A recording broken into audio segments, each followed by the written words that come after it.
During the cold weather months when it's below freezing, you want to make sure that your propane never reaches below 1/3 of a tank. During the winterization process, after you've checked the levels of your propane tank, you'll want to exit the vehicle and make sure that you're plugging your van in to your dedicated 30 amp outlet every single evening. After plugging your van in for the evening, you'll want to remove the snap to expose the electric heater breaker.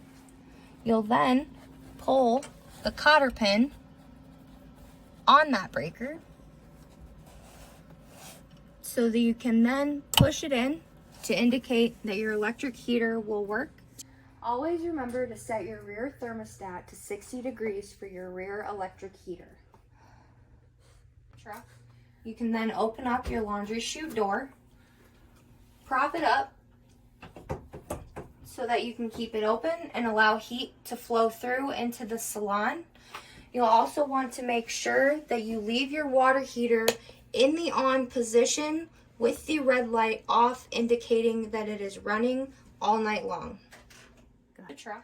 During the winter months, it's extremely important to make sure that in the evenings you're turning your furnace in the on position and setting your thermostat to the lowest setting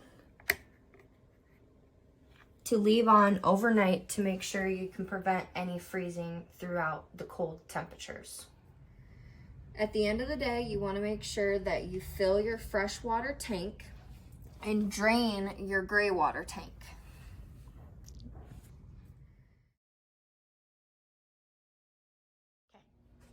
Now we're going to show you how to work your optional antifreeze system. Here you'll notice you have a bypass valve and a winterization valve, as well as your winterizing and de-winterizing instructions. If you have the optional antifreeze system, this is where you will fill your 2-gallon holding tank. You'll go ahead and just slide that over and push that up to be able to pour your antifreeze into the cup. Go. To start your winterization process, you want to move your winterize valve from normal to winterize and your bypass valve from normal to bypass. Once you enter the salon, you want to make sure you turn your tank heater on first. Then we'll come up here and turn on your freshwater and your supersensor pump. And then we'll come over here to your mixer valve, and you'll want to make sure that you put that into the cold position. Now that we have the mixer valve in the cold position, we can spray the freshwater pump until you see pink. Now that you have pink in your freshwater line, what we're going to do is you're going to squeeze the nozzle on the supersensor into the gray water drain, while at the same time you'll squeeze the freshwater nozzle into the supersensor drain so that we can add antifreeze into your supersensor system.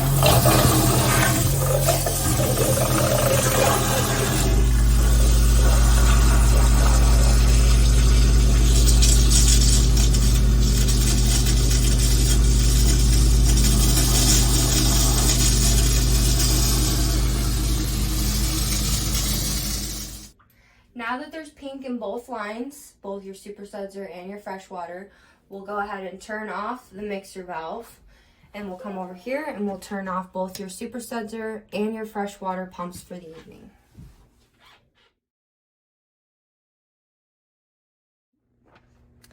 To start your de-winterization process in the morning before you go out for your grooms, we're going to want to move the winterize valve from winterize to normal.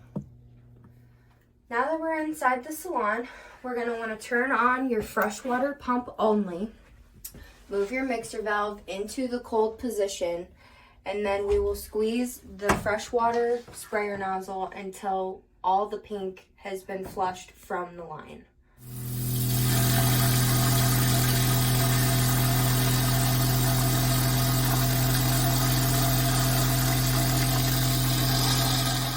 So now that there's no antifreeze in our freshwater pump line, we're going to go to the back of the unit and we're going to switch over our other valve from bypass to normal. Okay. Now we're gonna move the bypass from bypass to normal. So now we're gonna turn on your super sudsor pump, and then what we're gonna do is we're gonna spray your super sudsor into the gray water drain, and then spray your fresh water that has water in it into the super sudsor drain to remove the antifreeze from your super sudsor lines.